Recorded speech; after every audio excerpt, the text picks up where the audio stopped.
What's good, YouTube?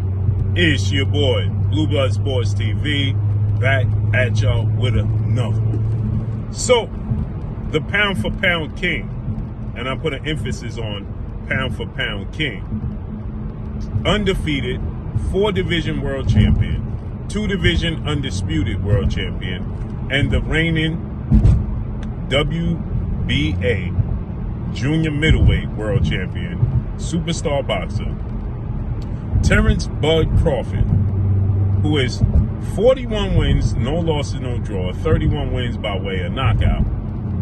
He is 37 years of age, 5'8" with a 74-inch arm reach.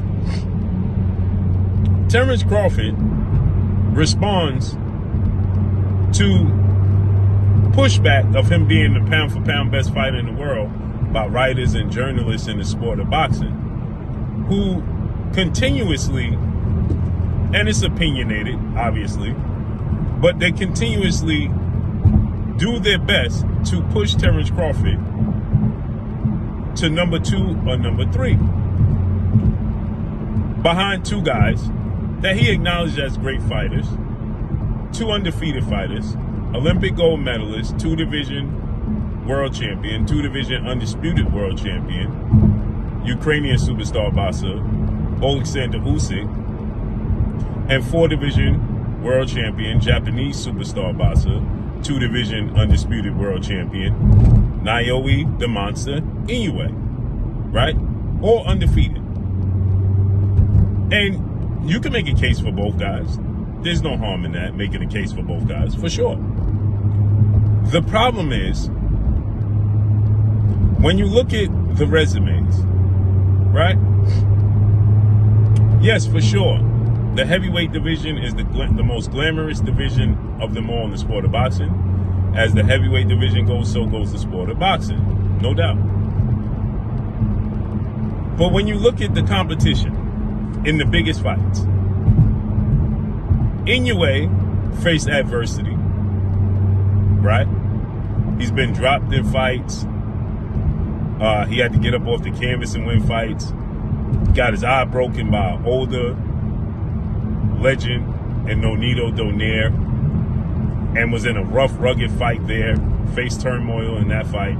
Now he rematched Nonito Donaire, and he knocked Nonito Donaire out, left no doubt. But he faced adversity in the biggest fights of his career.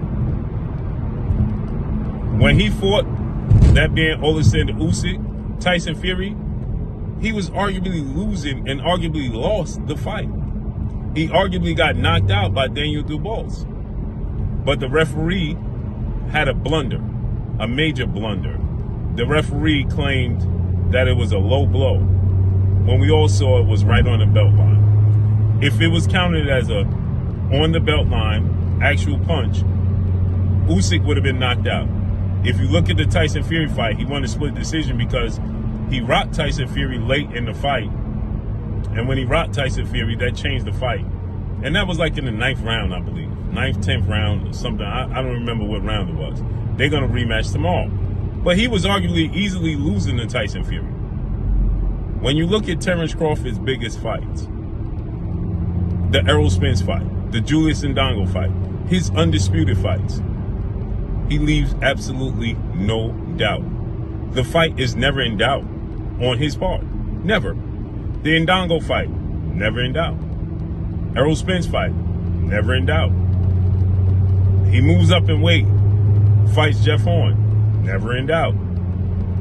He fights Israel Majimov, never in doubt. Competitive, but not in doubt. Now, because you're going to have people that have disdain for Terence Crawford, they're going to say that he lost. That's asinine, right?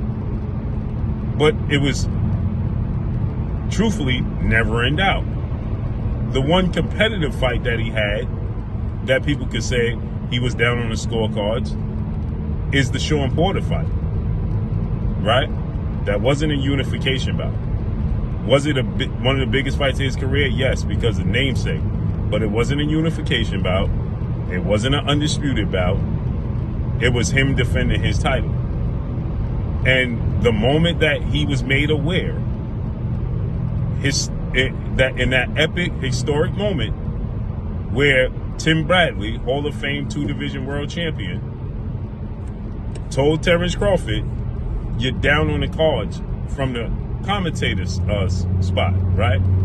And he tells his 2-time trainer of the year, future Hall of Famer trainer, Brian Bo McIntyre, they're saying I'm down on the cards, right? They say I'm losing. And he said, I'm losing? How? Right? And he says, okay. And he goes out there and drops Sean Porter twice and does something that's never been done in Sean Porter's career and stops him.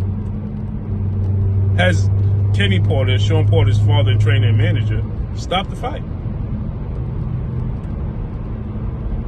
You've never seen, that's a historic moment. Yeah, Usyk got up from the Daniel Duval situation and knocked Daniel Duval out, but again, it truly should have been a knockout for Daniel Duval. Terence Crawford wasn't on the canvas. Was he actively having competitive rounds against Sean Porter and possibly lose? Yeah, but he wasn't on the canvas. And you can feel the fight turning. You can feel the fight changing. And at that midway point, you can feel the fight changing with Sean Porter and Terence Crawford. Right? So I understand people wanting to put Usyk in Inoue, and it's opinionated. But let's be real. In the biggest fights of Terence Crawford's career, he left absolutely no doubt. In the biggest fights of Usyk and Inoue's career, there's doubt. Period. And that's all I got for y'all, man. So Terence Crawford responds and he says, they always hated on the great ones. If that means you ain't great if they ain't doing it. And he's right. I'm gone. Peace.